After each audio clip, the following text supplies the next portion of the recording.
Hi everybody! Today, the part of Rebecca will be played by this owlbear, because Rebecca does not look good, and she does not want to expose you to her face. So, hello, I'm Rebecca. I know I look a little different. How have you been? Welcome to 2020. Okay, I know I'm really late on that, but let's face it, it's me. I'm late on everything. So today, I am going to show you a big pile of books. Yay! This pile of books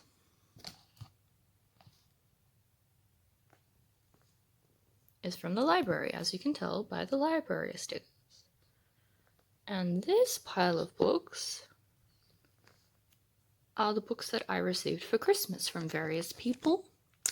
And over here, we've got my e-reader. And I thought maybe it would be cool to show you the books that I've bought on my e-reader lately, so that you can see sort of what I've been interested in, what I've been up to. So let's get into it. Where do we want to start, Mini-Me? How about with the library books? Let's move this. My cousin and friend painted this for me a few Christmases ago. I thought it would be a nice touch because I'm filming in a different location right now and that's just boring. So I thought we should have some decorative stuff. Alright, anyway, enough ranting. The first book I got from the library is Truth Witch by Susan Dennard. Now, my phone is not going to cooperate today. Alright, we're just going to stick with that. So, from what I can tell, based on what I have read thus far about it, there are different kinds of witches that can do different kinds of magic. And is it Sophia? Is actually a truth witch, so she can tell when people are telling the truth, which is highly sought out, so she's trying to keep that as hidden as possible. The reason I got this as a library book, because I've just signed up to my local library, is because I've heard some mixed reviews about it, and I didn't want to spend money on it and then not like it. So I figured if I give it a try from the library, and then if I like it, I can buy it and continue the series on my e-reader. So that's book number 1. Sorry about this. That's actually, I just use toilet paper as tissues because it's easier and cheaper. Anyway, the next book I got from the library is Fangirl. I don't think I really have to explain this to you guys. It's very popular here. But it's about Kath, whose life is changing quite a bit. She enjoys the fandom of Simon Snow, I think it is, which is kind of like Harry Potter. And this is another one that I've heard very, very mixed reviews about, and based on the negative reviews I've seen on it, I feel like I might lean more toward those, so I thought, why not give it a try from the library? It might be a good idea, and you never know, I might be surprised and I might really enjoy it. And then this one is actually not for me, but for my husband. This is The Secret Runners of New York by Matthew Riley. Matthew Riley is my husband's favorite author. He's an Australian author, so if you're interested, give him a try. And this is about teenagers who can sort of jump into the future via a special tunnel, and what they see in the future is not good. And in the midst of this apocalyptic fear, people are just going about their business as they normally would, and I think this is a few years old now, yet still definitely very relevant, because let's face it, we're in the midst of an apocalyptic panic right now, and people are still just going about things the way they go about them. So those are the library books that I picked up for my first visit to the library, and I'm very excited to read them all. Aren't I, Mini-Me? She sure is. Sorry, I've had red drink, and I get really hyped after drinking red drink, so you are seeing the true me right now, the one that's just like, let's just go with it and see what... Okay, I'm ranting. So these are the books I got for Christmas. Now, these top 2 I actually didn't receive, but I spent Christmas money on them, and these 2 I received. So let's just have a quick look at them. So we've got Unicorns, The Myths, Legends, and Lore by Skye Alexander, which is just a look at like different stories about... Ooh, hey, look, there's the prize. Hello. Different stories about unicorns throughout our human history, and as you can see, and as I'm sure you probably know just from watching me in the past, I'm a fan of unicorns. So I thought this was really cute. I probably well, I probably would have bought it eventually, but since it was Christmas money, I didn't feel guilty about buying this. And I also got a woodmark at the same time from Alice in Wonderland. She generally gave herself very good advice, but she very seldom followed it. And this is an Ink and Wonder Designs woodmark. I think I've showed you one that I've got before that was like a shelfie. And I saw this and I love Alice in Wonderland, but I also just loved the colors. I've been really into like dark foresty greens lately. So, and then like the contrast of that with the red hue of the mushrooms and the boldness of the lettering, it very much appealed to me. So I got that, and look at this end paper, isn't it pretty? Such a nice color. I can't speak today. Anyway, the next book that I got with my Christmas money was The Art of Mindful Reading, Embracing the Wisdom of Words by Ella Berthoud. I'm not sure, sorry. And this is basically a book about the joy of reading, really. How to try and read more mindfully, what the benefits of reading are, and I quite enjoyed this.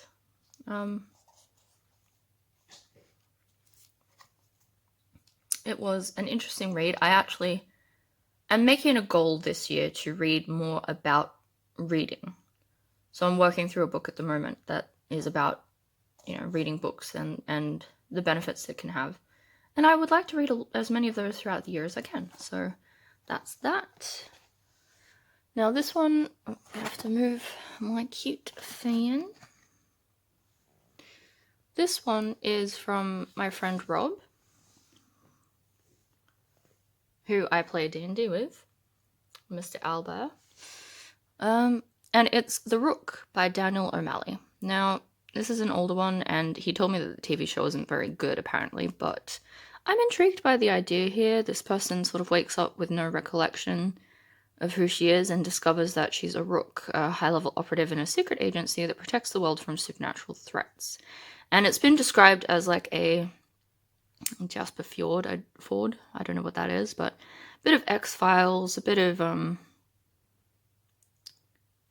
like spy novel kind of stuff, and a lot of authors have praised it. So I'm keen to give this a go. Also, he's got my last name.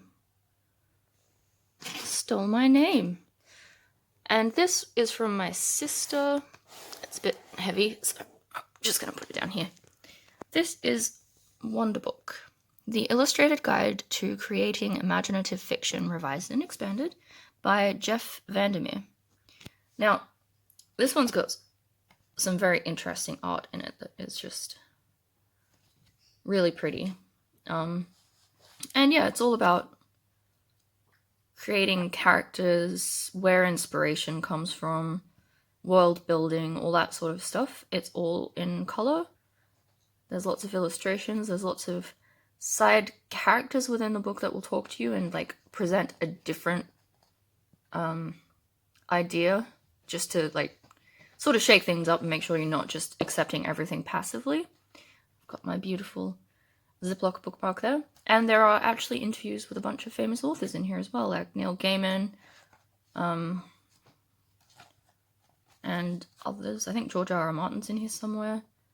And it was a very thoughtful idea because she knows I'm working on my book and I'm struggling a bit with the self-confidence side of things. So I think she thought this might be a good inspiration for me. And yes, I'm very keen to get further in this. I have obviously started reading it, but I'm not super far in yet. Yeah, I'm that far in, so not very. Oh, that's chunky. All right, now, the next thing I'm going to show you is actually the books that I've bought on my e-reader. All right, so here we are with my e-reader. This is my library. So I've bought Book Girl, which is by Sarah Clarkson. I'm about 60% in. I'm exactly 60% in according to that. Don't know what the about was about. And I'm enjoying it so far. I am a little turned off by the super focus on religion I wasn't expecting. but that's okay. I'm still getting some from it.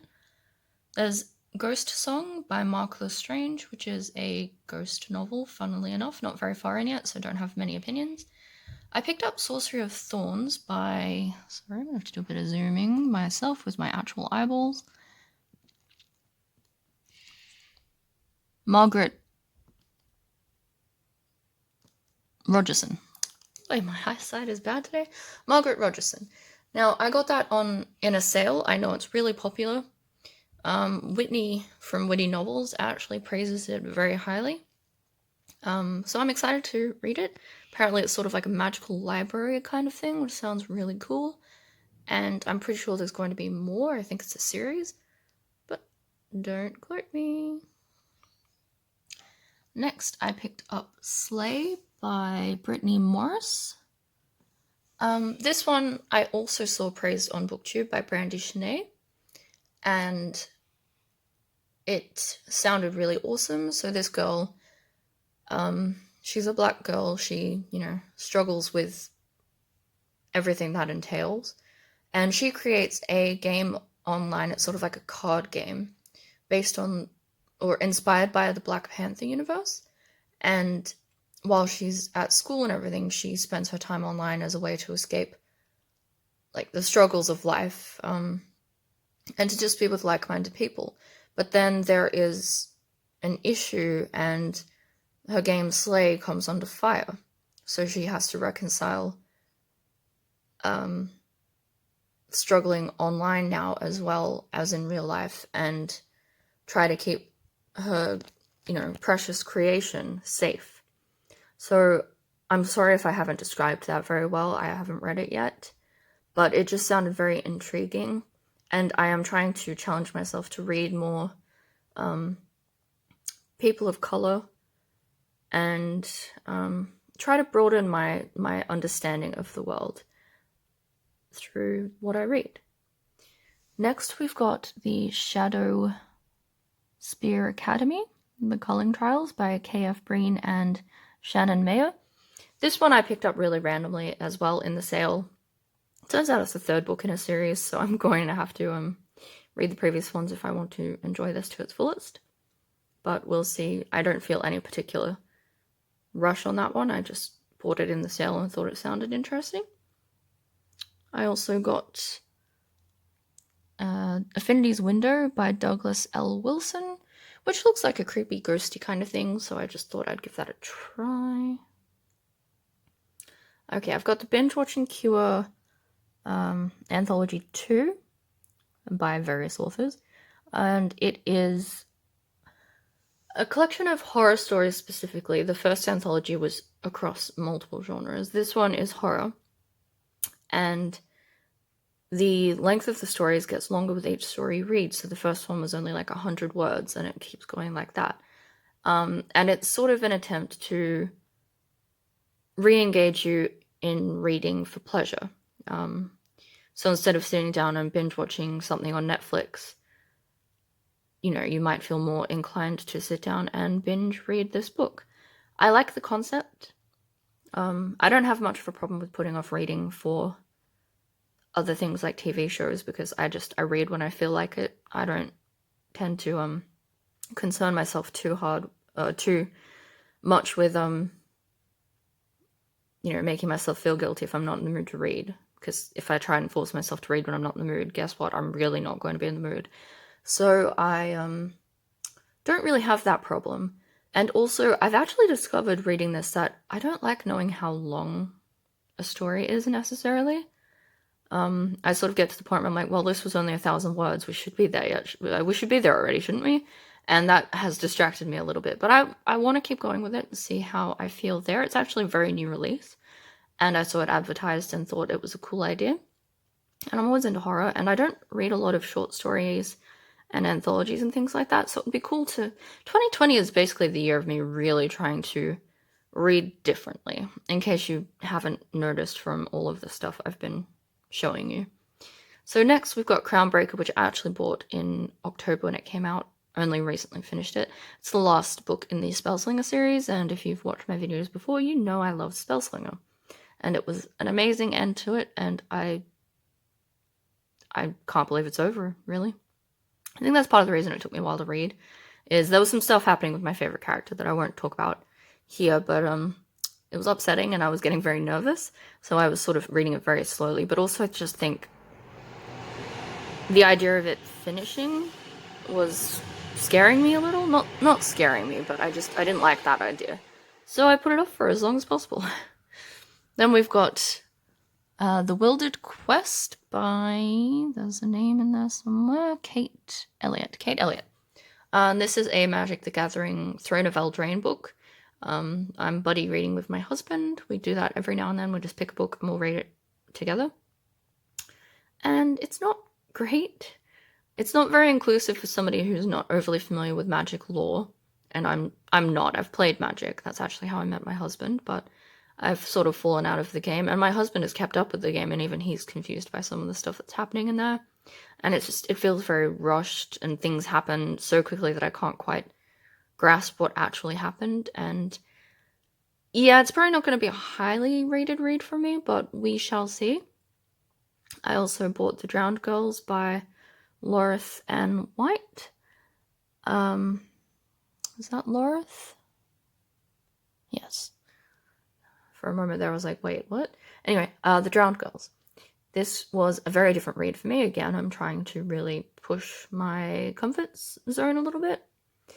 And this was actually a crime thriller about girls that are sexually assaulted and murdered. It's quite intense, so if you're a bit squeamish or you don't really like the gratuitousness of some crime novels, I suggest you don't read this one. But I thought it was quite interesting. I was very, very surprised by how much, like, consensual sex happens in this book. I wasn't expecting that. I was just sort of expecting more to focus on the crime, but there's a lot of stuff about the personal lives of Angie Pallarino, who is, like, it's the Angie Pallarino book series, basically, and this is the first one. And her lover and other people she works with, and I wasn't expecting that. But to be fair, this is one of my first crime novels, so, you know, going through what I'm going through. And that's everything for this year. The rest of it was from last year and back. So I'm going to finish this video now because I get the feeling I'm really, really pushing it further than it needs to go. But I just remembered as well that another book-ish gift I got for Christmas, also from Rob, the guy that gave me the book, was this notebook. Look at it. It's so pretty. It's embossed. It's metallic and shiny. It's got dragons on the spine. The back has the same design. And it actually... this is hard with one hand. It's got a magnetic clip.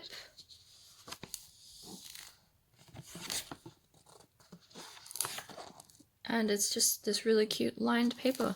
And I'm actually very excited because I was recently out shopping for a new notebook and couldn't find one that I liked that was a reasonable price.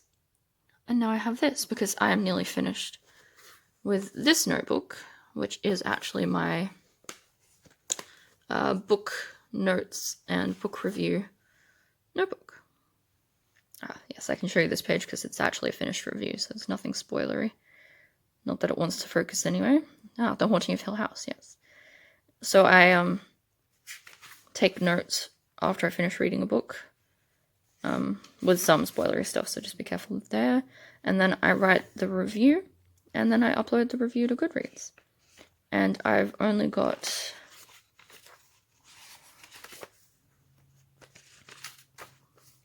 Avoid any spoilers, I'm sorry. Yeah, I don't have much left. So I am excited for now having my next one. Alright, so this is probably a really bad video, but I wanted to give you guys a quick update. I'm not feeling spectacular, so I'm not going to put too much effort into editing this. Not because I don't appreciate you guys or value you guys, but I've always sort of liked the idea of having more of a casual kind of channel and atmosphere. It just sort of suits me a bit better with all the health issues that I have as well. So I will see you next time. Thank you for joining me. Like, comment, and subscribe if you enjoyed this video. and I will see you around soon, because I've got an idea for another video that I want to do very soon that I think would be interesting and fun. So see you then. Bye.